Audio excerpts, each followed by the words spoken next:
제가 지난 월요일에 목감기가 왔습니다.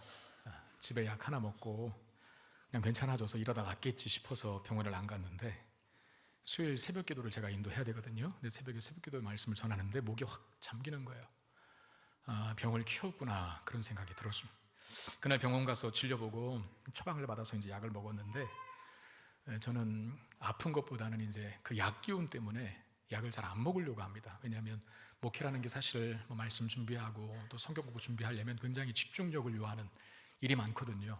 약을 먹으면 저는 이제 몽롱해져 갖고, 그러니까 약을 잘 안 쓰기 때문에 또 약을 먹으면 또 약발이 확 받는 그런 것들 때문에 그런다라고 말하는 분도 계신데, 딸이 이제 그렇게 저를 보면서 저에게 이제 카톡으로 문자를 보내면서 뭐라고 하더라고요. 아프면 바로바로 병원에 가라고, 미련 곰탱이처럼 버티지 말고 막 그러면서 이렇게 저한테 미련 곰탱이라는 단어를 쓸 수 있는 유일한 사람이 아닐까, 전 세상에서. 그러면서 한마디를 더 했어요. 아빠는 이제 안 젊다, 이렇게. 그 이제 늙었다의 완곡한 그 표현법이겠죠. 늙었다라고 하는 말은 할 수 없으니까 아빠 이제 암 젊으니까 병원 아프면 바로바로 가라, 이런 주문을 했습니다. 몸이 이상 신호를 보내오는 것은 이제 좀 쉬었다 하라, 그런 사인 아니겠습니까? 그렇잖아요. 몸이 힘드니까 사인을 보내는 거고, 근데 계속 그 사인을 무시하면, 자꾸 그 경고등 켜는데 그거 무시하면은 큰 화를 입게 되는 거 당연한 결과 아니겠습니까? 그래서 이제 회복하는 시간을 가져야 되는데, 여러분, 자동차도 주구장창 타고 다닐 수는 없잖아요. 가다 보면 또 기름 다 떨어지면 기름도 넣어야 되고, 서서. 그리고 또 이것저것 더 부품들이 영구적인 것들이 아니기 때문에 이런저런 부품 가려고 정비도 해야 되고, 우리가 늘 몸에 지니고 있는 스마트폰도 항상 우리가 유용하게 쓰기도 하지만 항상 뭘 걱정합니까? 배터리. 그러면서 어디 또 배터리 충전할 데 없나 항상 그것을 염두에 두고 우리는 그것을 지니고 다니죠. 오늘 예수님께서 기름을 넣고 충전이 필요한 사람들이 있는데 그 사람들을 찾아가십니다. 바로 예수님의 제자들입니다. 이 사람들이 3년 동안이나 예수님 따라다녔지만 어디서 다 무너졌죠? 3년 동안이나 예수님 따라다녔지만 베드로 같은 경우에는 내가 죽는데도 같이 가겠다, 이렇게 고백해놓고 예수님 고난당하시고 십자가 죽는 그 순간에 다 무너졌어요. 어떻게 보면 영적으로 중병에 걸린 거죠. 만신창이가 되어버린 상태. 저 같으면 그런 제자들 다시는 안 봅니다. 그냥 폐기 처분해버리고 다시 새로운 일꾼들 선발할 텐데, 예수님은 그들을 폐기 처분 안 하고 다시 찾아가십니다. 왜? 목적은 단 하나, 그들을 회복시켜서 다시 사용하시기 위해. 폐기 처분 안 하시고 그들을 회복시켜 이전보다 더 강하게 만드시기 위해서 그들을 찾아가신 거예요. 어떻게 예수님께서 그들을 회복시키시는지 오늘 말씀을 통해서 확인하기를 원하는데요. 예수님이 십자가에 달려 죽으신 후에 제자들은 유대인들의 핍박이 두려워서 한 집에 모여서 숨어 있었습니다. 근데 계속해서 예수님이 살아나셨다는 목격담들이 들어오기 시작하고, 그리고 그 중에 부활하신 예수님을 생생하게 확인한 엠마오의 두 제자, 우리 지난주 본문 계속 봤지 않습니까? 예수님의 부활하심을 이제 생생하고 확연하게 확인한 이 엠마오의 두 제자가 예루살렘으로 바로 달려가고 예루살렘에 있는 제자들에게 예수님이 살아나셨다라고 하는 소식을 전합니다. 그러니까 예루살렘에 모여있는 제자들이 막 그냥 소랑설레 하는 거예요. 웅성성 거리는 겁니다.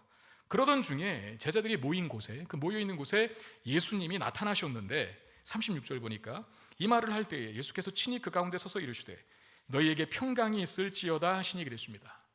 자, 예수님에 관한 이런저런 생각으로 혼란스러워하고 있는 제자들에게 예수님 나타나셔서 처음 선포하신 말, 너희에게 평강이 있을지어다 라고 하는 말입니다.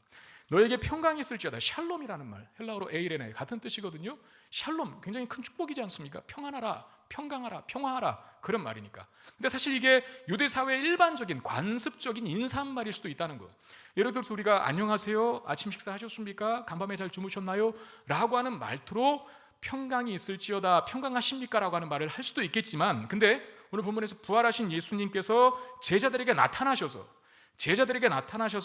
너에게 평강이 있을지어다 라고 하는 이 말을 선언하실 때에는 그 의미가 조금 더 확대됩니다. 여러분, 인간에게 있어서 진정한 평강은 무엇으로부터 이루어질 수 있다고 생각합니까?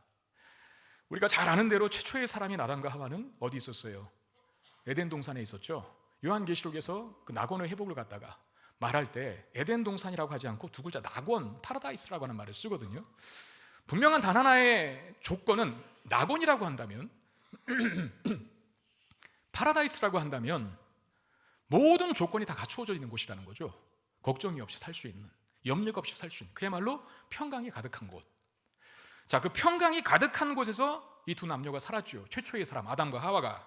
그런데 그 낙원에서의 삶이, 에덴 동산에서의 삶이 끝나버릴 때가 오고 말았어요. 언제입니까? 범죄했을 때, 하나님 따먹지 말라고 했던 선악과를 따먹는 불순종의 죄를 범했을 때, 그 범죄 때문에 하나님과의 관계가 깨어지게 되고 에덴 동산에서 추방되는 그 결과 인간에게 평강을 잃어버리게 되는, 인간은 더 이상 평강을 얻지 못하는 그런 결과가 초래되게 되었습니다. 그리고 오늘 본문에 드디어 부활하신 예수님께서 제자들에게 나타나셔서 그들을 향한 첫 인사말로, 첫 마디 말로 평강이 있을지어다, 너에게 평강이 있을지어다라고 하시는 거예요.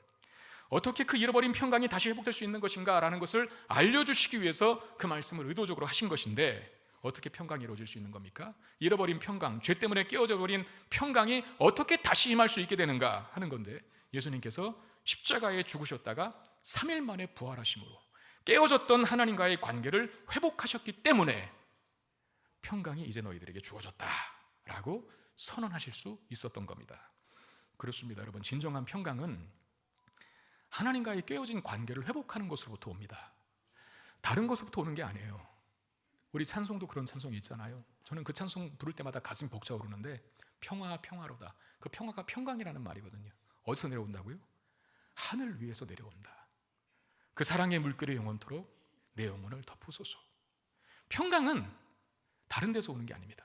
하늘로부터 오는데, 그 하늘로부터 온다는 것이 하나님과의 깨어진 관계가 회복되었을 때, 다시 말하면 하나님과의 친밀함을 회복하였을 때 진정한 평강이 찾아오고, 깨어진 하나님의 평강이, 하나님 주시는 그 평강이 다시 우리 가운데 누려질 수 있게 된다는 건데, 그 사실을 알지 못하는 인간들은 평강에 대한, 평화에 대한, 행복에 대한 갈망은 있거든요. 근데 다른 데서 자꾸 찾는 거죠. 평강에 대한 갈망이 모든 인간들에게 다 있습니다. 근데 그 평강이 깨어진 하나님과의 관계를 회복하는 데부터, 회복하는 것으로부터 온다는 것을 모르는 사람들은 술로 그 평강을 찾아요. 마약으로 평강을 찾아요. 섹스로 평강을 찾아요. 세상적인 성공으로 평강을 찾아요. 쇼핑으로 평강을 찾아요. 근데 그런 것들이 진짜 평강을 줍니까? 물론 일시적으로 기분 전환을 할 수 있겠지만 완전한 평강을 주는 것은 아닙니다. 오히려 그런 것들은 바닷물과 같아서 들이키면 들이킬수록 더 심각한 갈증에 처해지게 되는 거죠. 깊은 환란 중에 빠져있는, 이 혼란 중에 빠져있는 제자들에게 예수님 나타나셔서 평강을 선언하셨는데, 하나님이 함께 하실 때, 깨어진 하나님과의 관계가 회복되어서 하나님과 다시 함께 할 때 잃어버린 평강이 다시 찾아오게 되는 것이고, 그 평강을 이제 누릴 수 있게 되었다라고 선언하시기 위하여, 가르쳐 주시기 위하여서 부활하신 예수님께서 제일 먼저 제자들에게 나타나셔서 하신 말씀, 너희에게 평강이 있을지어다라고 선언한 겁니다. 그렇습니다. 하나님이 우리와 함께 하시는 것, 하나님과의 친밀한 관계를 누리는 것, 그것으로부터 평강이 시작되는 줄 믿으시길 바랍니다. 그러면 우리는 우리의 시야에서 그 하나님을 항상 놓치지 말아야 돼요. 우리는 평강이 소유됐음에도 불구하고 그 평강을 잘 못 누릴 때가 있거든요. 괜히 두려워하고 불안해하고 마음 무거워하고 힘들어하는데, 그거 왜 그러겠어요? 우리에게는 이미 죄 사함 받아서 하나님과의 관계가 회복되었음에도 불구하고 그 평강을 누리지 못하는 이유가 뭐 때문에 그러겠어요? 잘 안 보는 겁니다. 누구를? 하나님을. 뭐 때문에? 너무 바빠서 주님 볼 시간이 없는 거죠. 너무 땅의 일에만 몰두한 나머지 하늘을 쳐다볼 엄두를 못 내는 것은 아닙니까? 그래서 누릴 수 있는 평강을 누리지 못하는 이런 어리석은, 이런 우를 범하는 것은 아닌가 한번 생각해 볼 수 있어야 한다는 겁니다. 지난 수요일에 제가 인도해야 할 구역장 성경 공부를 인도하지 못했어요. 목이 안 좋아서. 그리고 금요기도에도 제가 인도해야 되는데 못했거든요. 이런 생각을 한 거죠. 잘 회복해서 주일에, 주일 사역에 지장이 없어야겠다, 그런 생각으로 쓰지를 않았는데, 쉬어서 편해야 되는데 이상하게 마음은 계속 무거운 거예요. 여러분, 핑계도 좋잖아요. 아프니까 못 산다. 그 아픈데 누가 뭐라 그러겠어요? 아파서 못 써서 푹 쉬면 되는데 쉬지를 못 하겠는 거예요. 마음이 무거워집니다. 제가 제 자신을 곰곰이 들여, 왜 그러지? 내가 일 중독인가? 그래서 일 안 하는 자리에 있으면 불안한 건가? 그런 생각이 드는 거예요. 더 깊이 내 자신을 한번 다시 들여봤습니다. 구역장 공부를 인도 못하고 금요기도를 인도하지 못한 것으로 인해 내 마음이 무거워졌다면, 혹시 내가 사람들의 관심과 사람들이 보내오는 눈길로 인하여 내 존재감을 늘 확인하고 사는 건 아닌가? 다시 말하면 존재감을 우상으로 삼고 있는 것은 아닌가? 그 생각이 들더라고요.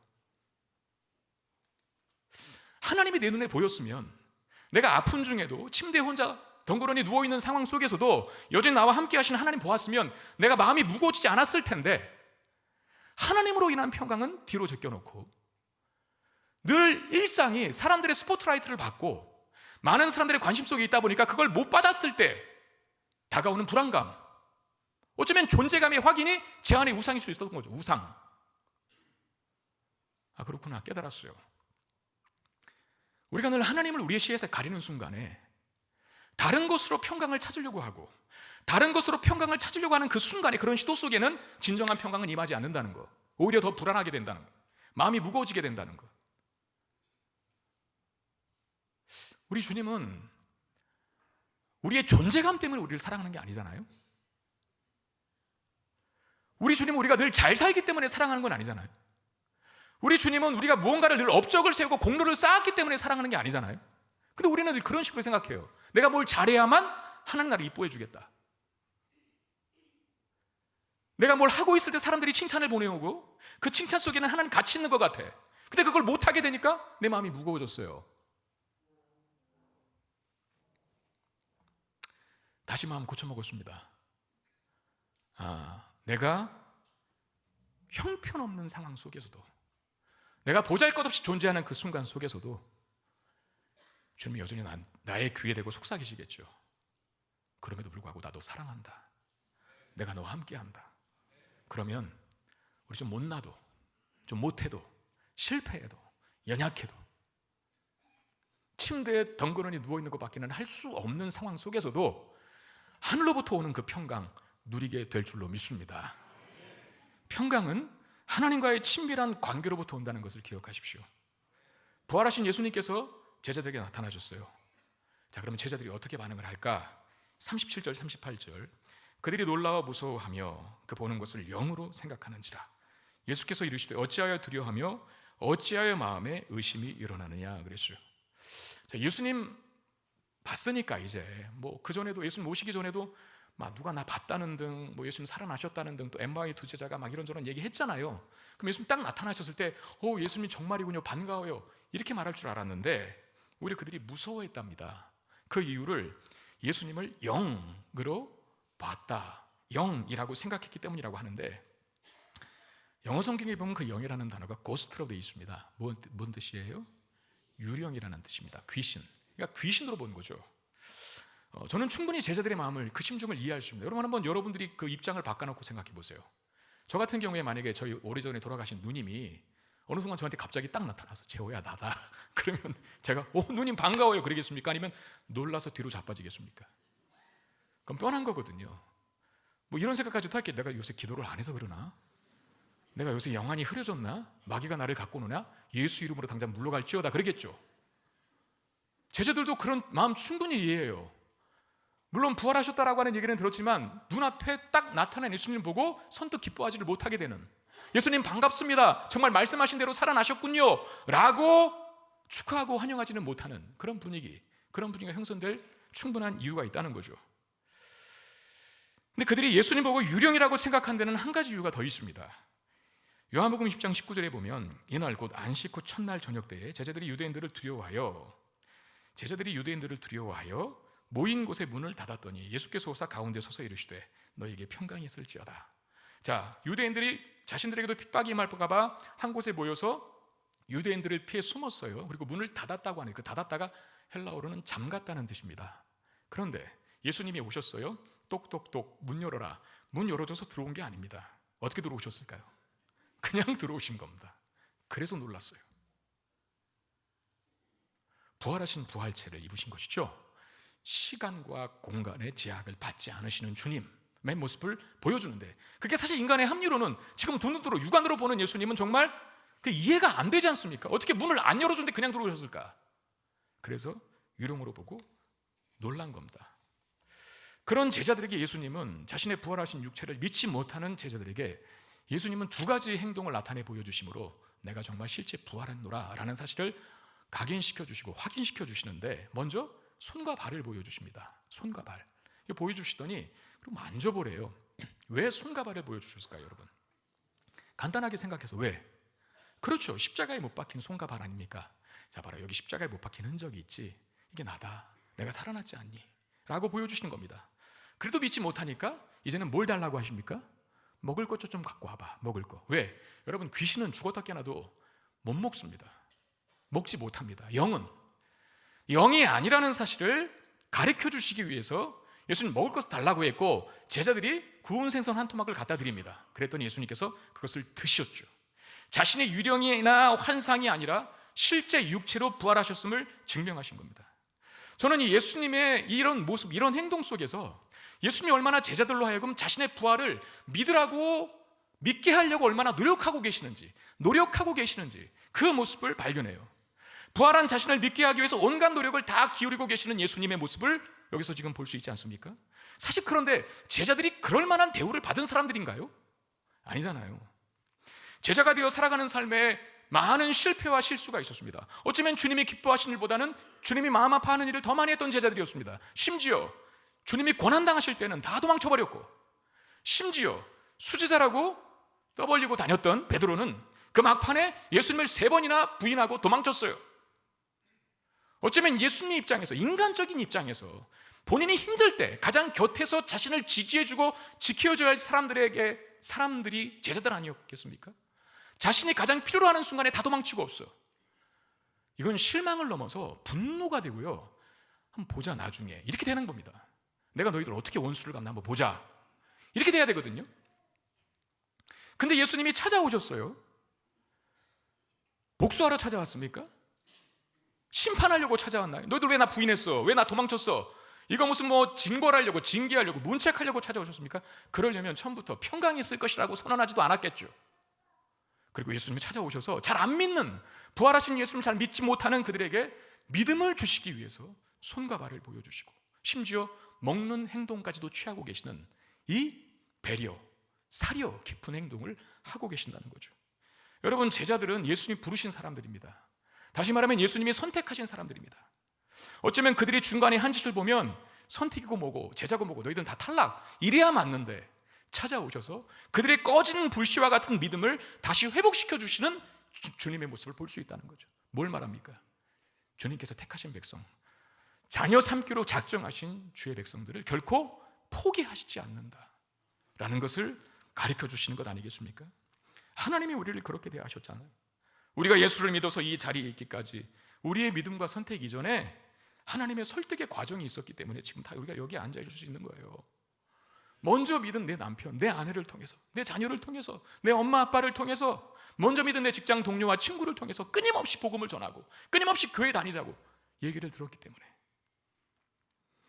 나도 모르는 순간에 내 마음이 공허해져서 모든 걸 다 갖고 있는데, 내가 부족함이 없는데 왜 내 마음은 이렇게 아프고 텅 빈 것 같지? 왜 마음 한 구석에 구멍이 뻥 뚫린 것 같지? 무엇을 가져도 채워지지 않는 결핍을 느끼게 하시는 것으로 우리를 설득시키셨어요. 인생을 살다가 경험하는 이런저런 힘겨운 어려움과 고난을 통해서 끊임없이 우리를 부르시고 또 부르셨어요. 여러분, 솔직히 톡 까놓고 얘기해서 여기 지금 예수 믿겠다고 앉아와 있는 여러분들 중에 인생에 고난 없이 여기 찾아오신 분 있으십니까? 없어요. 안 와요. 우리는 그렇게 되면. 저도 마찬가지고요. 뒤돌아보면 그게 다 하나님의 부르심의 과정이었어. 날 찾으시기 위해서, 날 부르시기 위해서, 믿음의 자리, 구원의 자리, 영광의 자리에 앉히시기 위한 하나님의 설득의 과정이요, 나를 향한 변치 않는 하나님의 배려와 사랑의 결과들이었다는 거예요. 그리고 끝내 우리를 이 자리에 앉히셨죠. 그것으로 하나님은 당신의 자녀들을 포기하지 않는 분이심을 드러내셨습니다.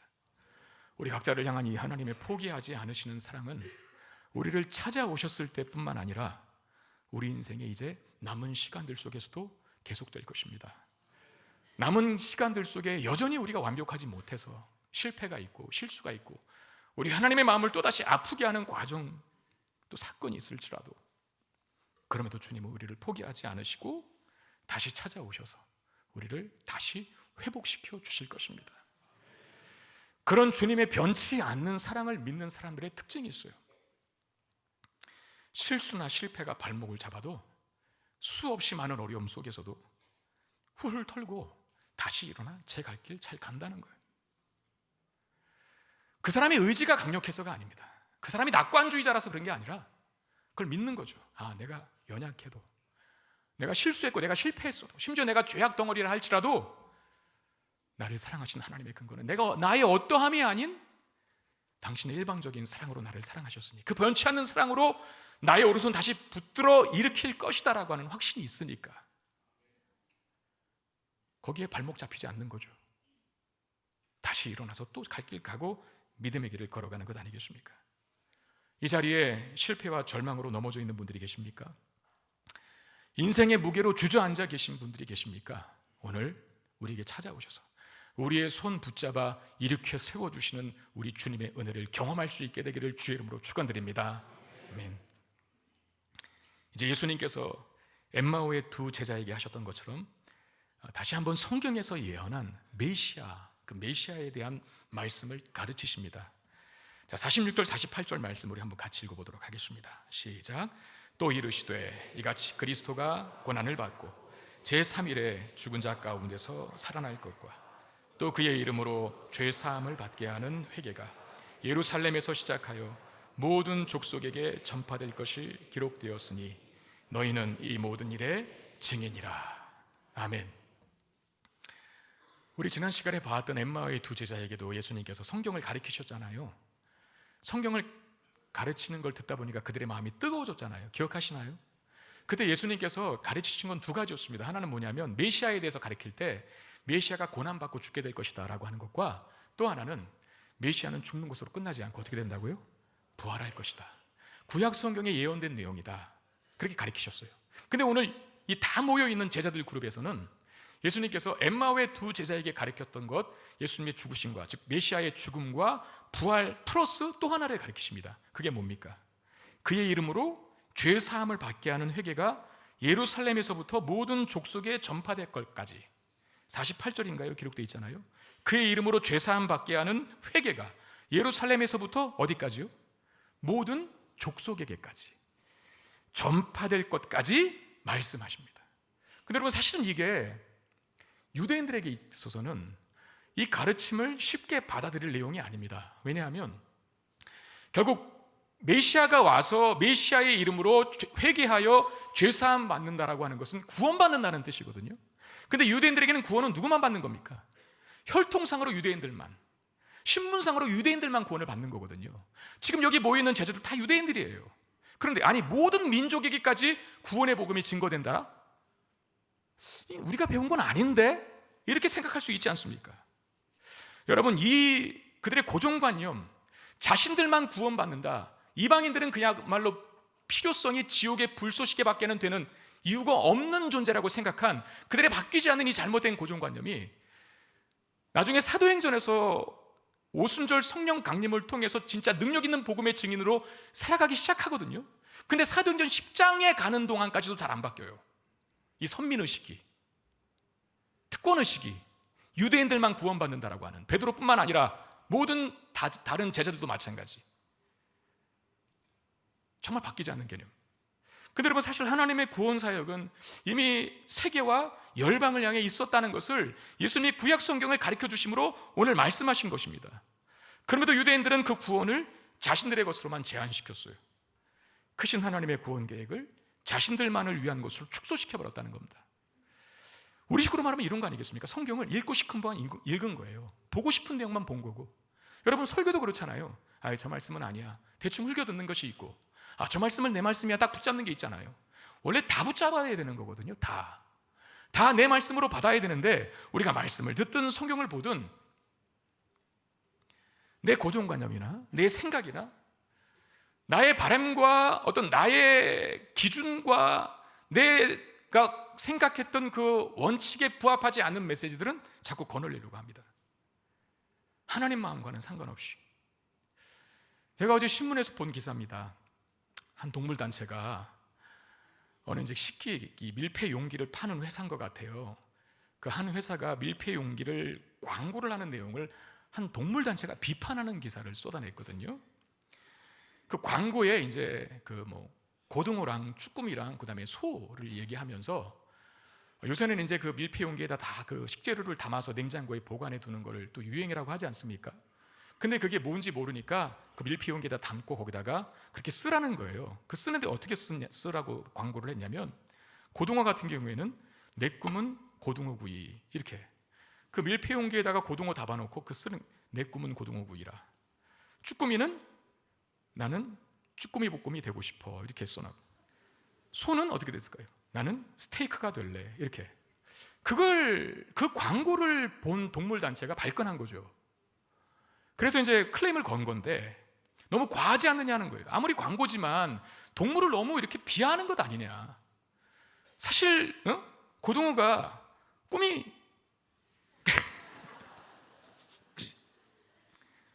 고등어 구인 고등어가 어딨냐.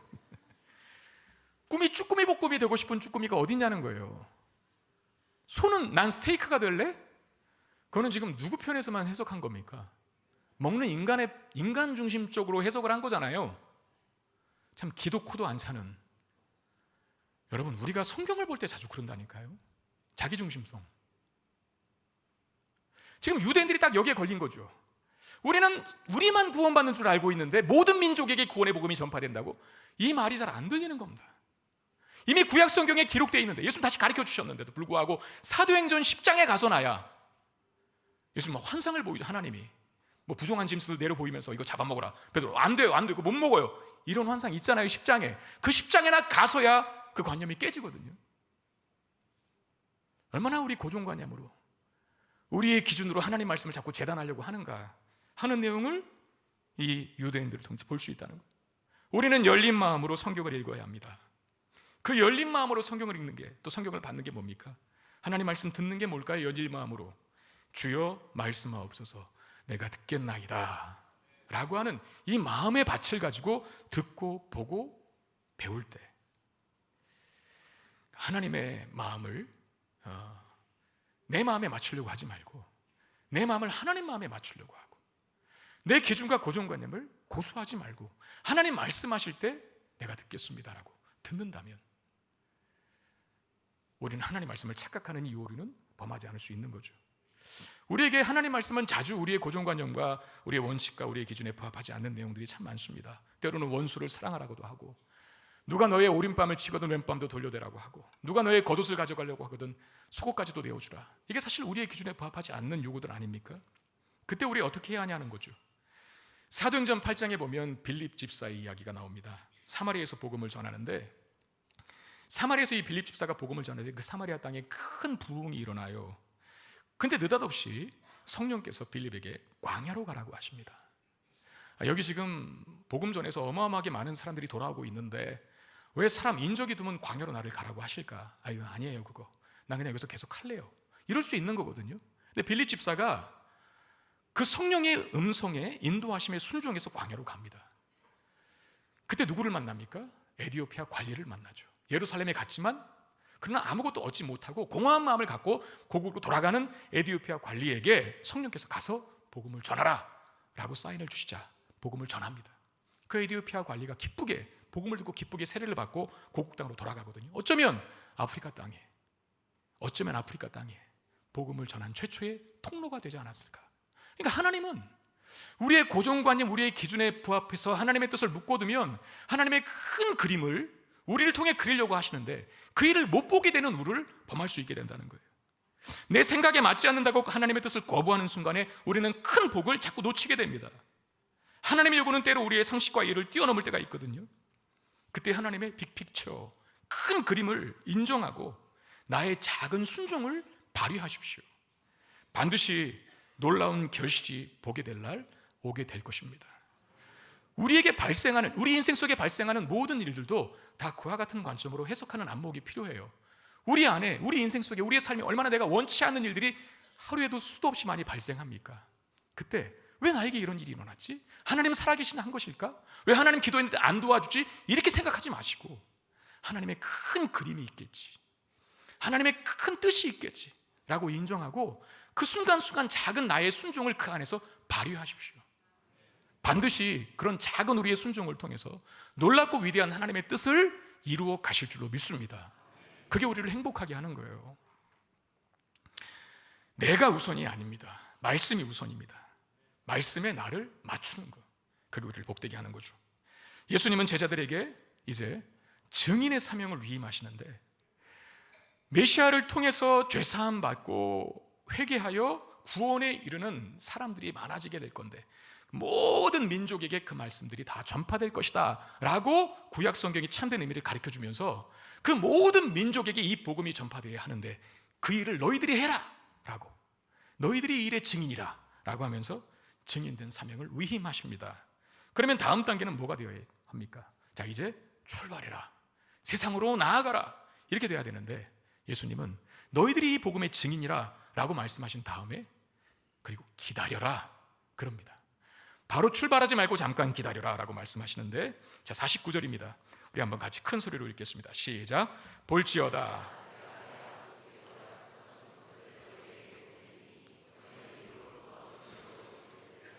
이 성에 머물라 하시니라. 자, 아버지께서 약속하신 것이고 예수님께서 보내실 것이며 위로부터 오는 큰 능력, 그건 뭘까요? 어떻게 하셨어요? 요한복음 14장 26절에 보혜사, 곧 아버지께서 내 이름으로 보내실 성령, 성령의 다른 이름은 보혜사인데, 보혜사 헬라어로는 파라클레토스, 돕는 자라고 하는 뜻입니다. 한문으로는 보호할 보, 은혜의 은, 사, 스승사 자입니다. 보혜사는 금은방이 아닙니다.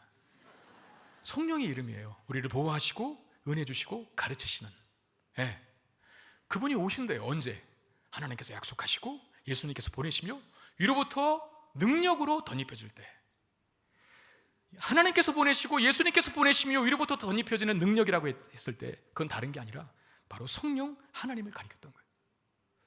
자, 복음의 증인이 되라 라고 말씀하신 다음에 잠깐 기다려라. 언제까지? 이 성령의 능력으로 너희들이 옷 입혀질 때까지 기다려라 라고 말씀하셨거든요. 왜 그래야 할까요? 왜? 그냥 우리 가서 전하면 안 될까요? 안 됩니다. 왜? 복음의 증인된 사명은 인간의 힘으로, 인간의 재능으로, 인간의 능력으로 감당할 수 있는 것이 아니기 때문에 그렇습니다. 증인이라고 하는 말, 헬라어로는 마르티스라고 하는 단어를 쓰는데 거기서 영어의 순교자인 말티어라고 하는 단어가 나왔습니다. 그러니까 증인하고 순교자는 같은 개념이에요. 왜 증인이 순교자일까요? 어렵다는 거예요.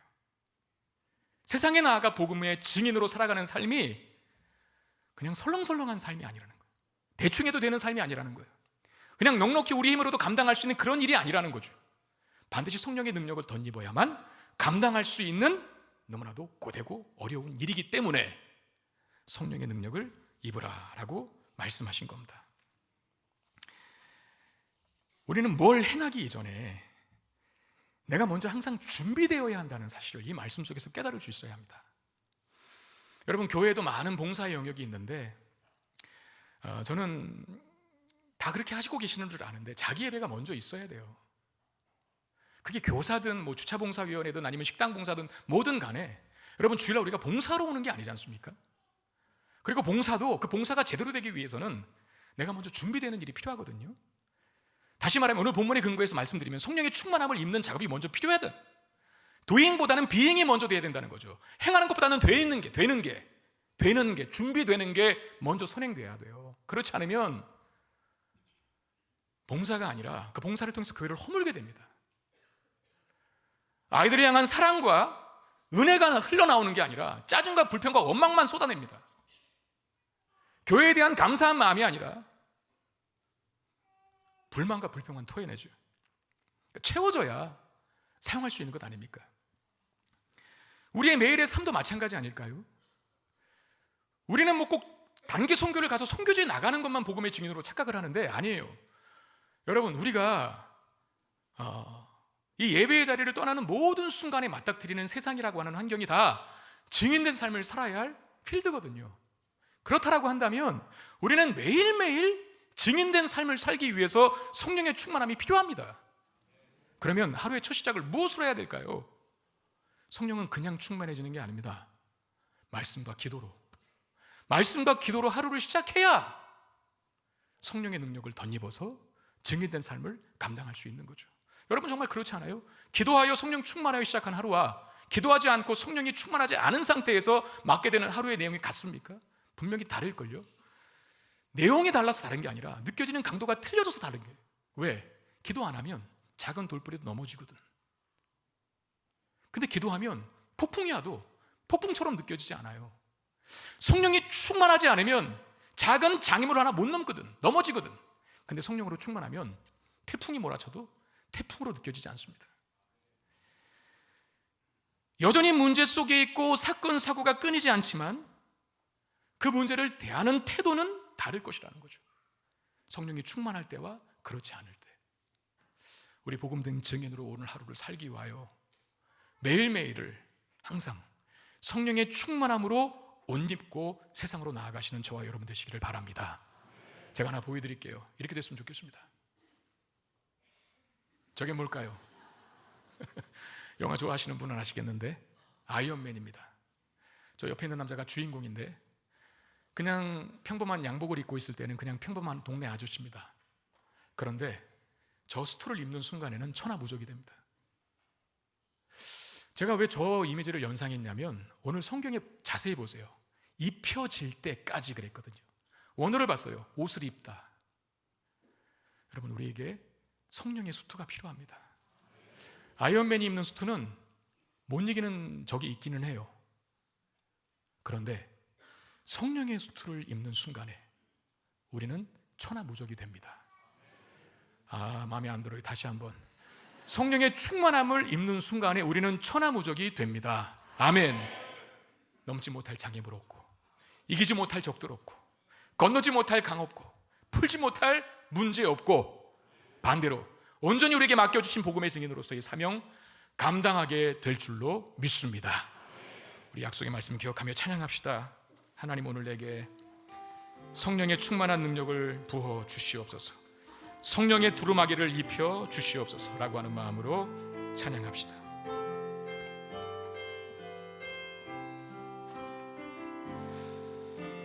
주님의 마음 부어주소서, 열방을 향한 주님의 마음, 온 땅을 향한 주님의 놀라운 계획, 우리를 통해 이루어지리라. 주의 마음, 주님의 마음 부어주소서, 열방을 향한 주님의 마음, 온 땅을 향한 주님의 놀라운 계획, 우리를 통해 이루어지리라. 우리를 통해 이루어지리라. 역사하소서, 부어주소서,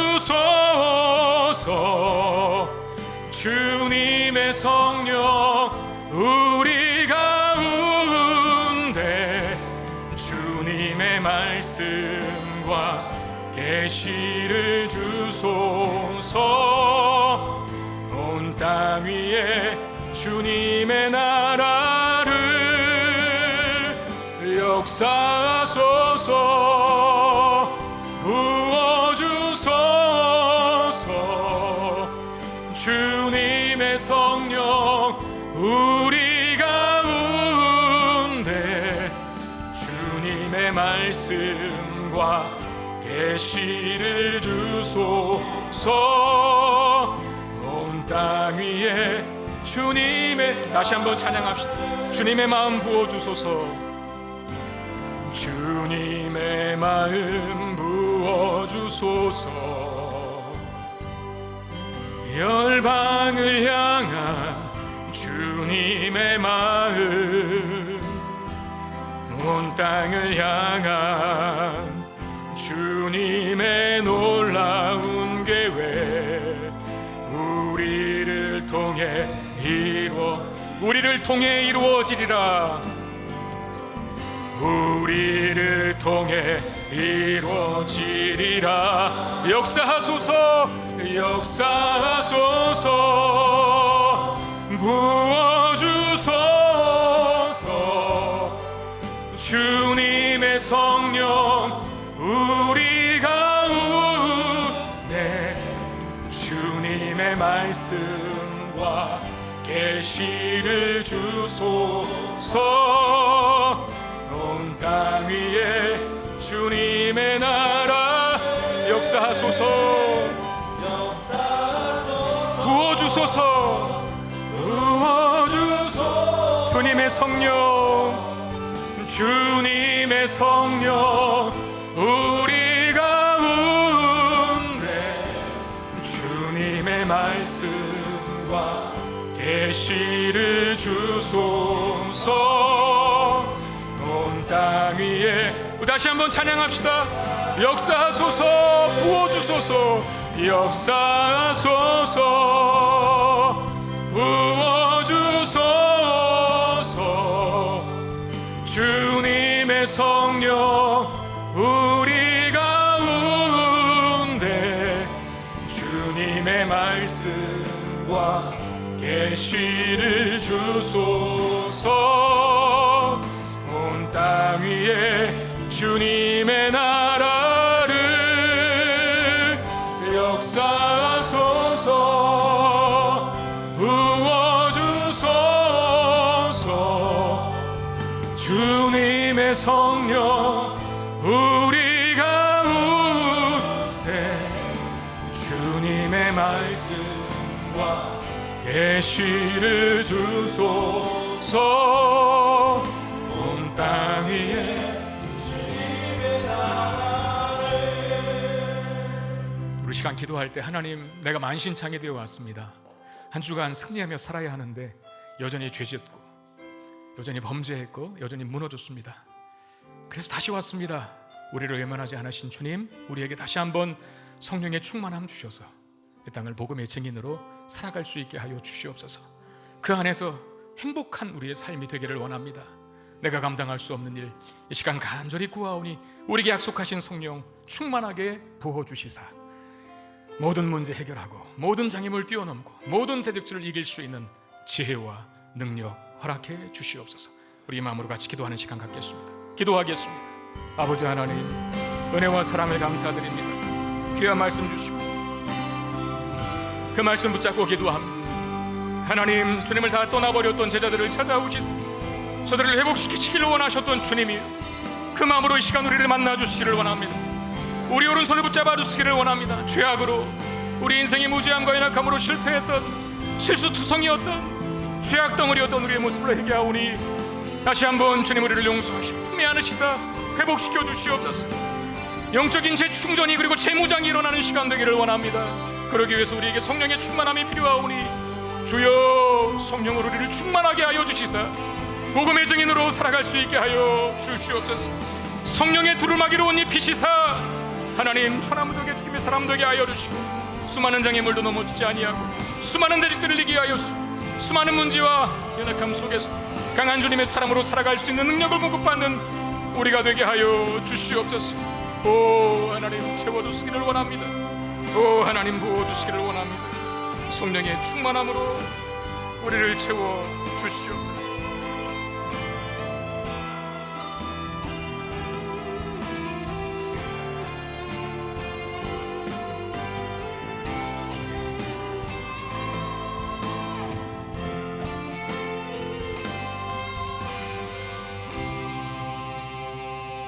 하나님, 우리가 연약한 모습으로 왔습니다. 그래서 회복이 필요합니다. 주님, 우리를 불쌍히 여겨주시사 회복시켜 주시고 무엇보다도 성령으로 기름 부어 주셔서 성령의 두루마기로 옷 입혀 주셔서 하나님의 강한 사람으로 살게 해 주시옵소서. 우리를 버리시거나 포기하지 않으시고 연약한 중에도 찾아와셔서 회복시키시길 원하시는 주님이 이 자리에 계신 줄로 믿습니다. 우리의 손 붙잡아 주셔서 이렇게 세워주시고 성령으로 기름 부으시고 능력 주셔서 수많은 장애물들도 뛰어넘어 수많은 대적들도 싸워 승리하며 수많은 문제 속에서도 그 문제를 지혜로 성령의 능력으로 풀어가는 주님의 사람으로 살게 해 주시옵소서. 영적인 재충전과 회복과 재무장이 일어나는 복된 시간 되게 해 주시옵소서. 하나님 앞에 귀한 힘을 드립니다. 주님 받으시고 하나님 나라와 영광을 위해서 사용되게 하여 주시고 한 주간 살아가는 우리 사랑하는 성도들의 삶에 성령의 충만함을 덧입혀 주셔서 이기며 승리하며 살아갈 수 있는 믿음의 사람들 다 되게 해 주시옵소서. 우리 주 예수 그리스도 이름으로 간절히 축복하며 기도드리옵나이다. 아멘.